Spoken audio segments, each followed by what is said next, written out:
Hello everyone. तो हम लोग कैलेंडर का एक क्वेश्चन लिखने वाले हैं जहाँ पे हमें दे रखा है, देखो हमें दे रखा है यहाँ पे 25 अप्रैल 2003 का डे, ठीक है। यानी कि दे रखा है 25 अप्रैल 2003 को हमारा डे क्या था, फ्राइडे था, ठीक है ना। इसके बाद हमसे पूछा गया है 26 ऑफ जनवरी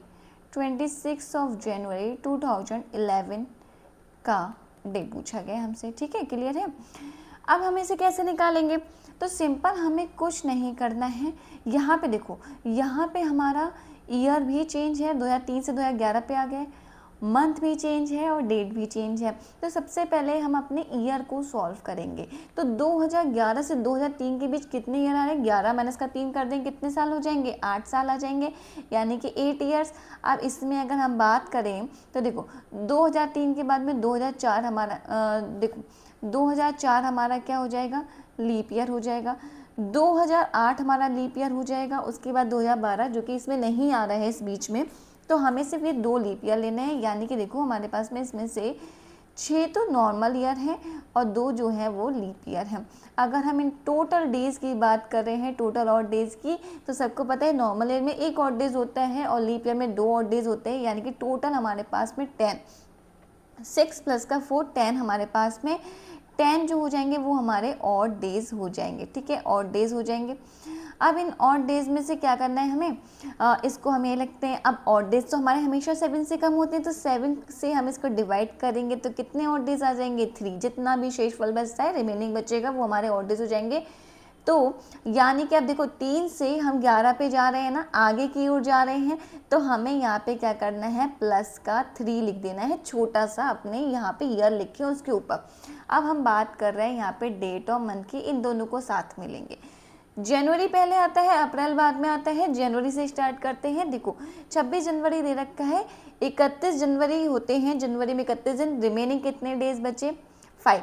या मंथ लिखना है हमें, कौन कौन से, जनवरी, फरवरी और मार्च और अप्रैल, ठीक है। यहाँ तक जा रहे हैं, जनवरी तक जा रहे हैं, फरवरी तक जा रहे हैं, मार्च तक जा रहे हैं, अप्रैल तक जा रहे हैं।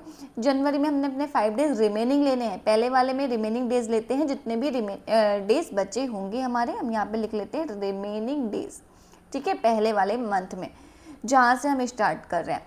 फिर फरवरी की मैं बात कर रही हूँ, देन फरवरी में हमेशा 28 डेज लेने हैं। क्यों, क्योंकि चाहे यहाँ पे 2012 भी होता, क्योंकि यहाँ पे जितने भी लीप ईयर थे हम इसमें काउंट कर चुके हैं।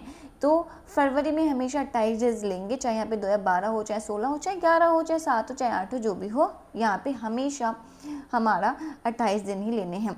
रही बात मार्च की, मार्च में कितने दिन होते हैं, 31 दिन होते हैं। अप्रैल में जो लास्ट डे मंथ होगा उसमें हमें गिवन डेज देने हैं, यानी कि जो दिन दे रखे हैं, कितने दिन दे रखे हैं, 25 दिन दे रखे हैं। अब इन सबके और डेज निकाल लेंगे। इसमें 5, इसको 7 से डिवाइड करेंगे, 0 ही रिमेनिंग बचेगा, इन सबको हमें ऐड भी करना है। इसको हम 7 से डिवाइड करेंगे, 3 रिमेनिंग बचेगा, 7 चौक 28 बचेगा, 3 रिमेनिंग। इसको हम 7 से डिवाइड करेंगे, 7 या 21 बचेगा कितना, 4 रिमेनिंग। अब इन 3 सबको हमें ऐड कर देना है, देन कितना हो जाएगा, 5 प्लस का 3 8, 8 प्लस का 4 कितना हो जाएगा, 12। फिर से हम इसको 7 से डिवाइड करेंगे, जब तक 7 से कम नंबर नहीं प्राप्त होगा वो हमारा ऑड डेज नहीं कहलाएगा, ठीक है ना। देन 7 से हम डिवाइड करेंगे, कितना रिमेनिंग बचेगा, 5 रिमेनिंग बचेगा, यानी कि 5 ऑड डेज आ गए हमारे पास में। अब क्या करना है, देखो अप्रैल से जनवरी की ओर जा रहे हैं, यानी कि कहाँ जा रहे हैं, हम अपने पीछे की ओर जा रहे हैं, जनवरी से अप्रैल नहीं जा रहे हैं, अप्रैल से जनवरी की ओर जा रहे हैं। तो क्या करना है, माइनस करना है, कितना, माइनस का 5। देखो 5 है ना, ये हमने प्लस का 3 किया था, क्यों, क्योंकि हम 3 से 11 पे जा रहे थे।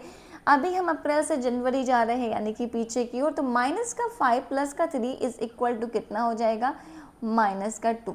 तो जो भी डे रखा होगा, जो भी दे रखा है, तो वहाँ से हम माइनस का 2 कर देंगे। फ्राइडे दे रखा है, देन फ्राइडे माइनस का 2 करेंगे, देन कितना आएगा हमारे पास में, देखो फ्राइडे अगर माइनस का 2 हम कर रहे हैं, यहाँ पे हमने फ्राइडे माइनस का 1 करेंगे, देन कितना आ जाएगा, थर्सडे आ जाएगा। तो इसी तरह से फ्राइडे माइनस का 2 करेंगे तो कितना आएगा, वेडनेसडे आ जाएगा। तो ऑप्शन सी जो होगा वो हमारा इसका राइट आंसर हो जाएगा। अगर आपको पसंद आ रहा हो तो please like share and subscribe our channel.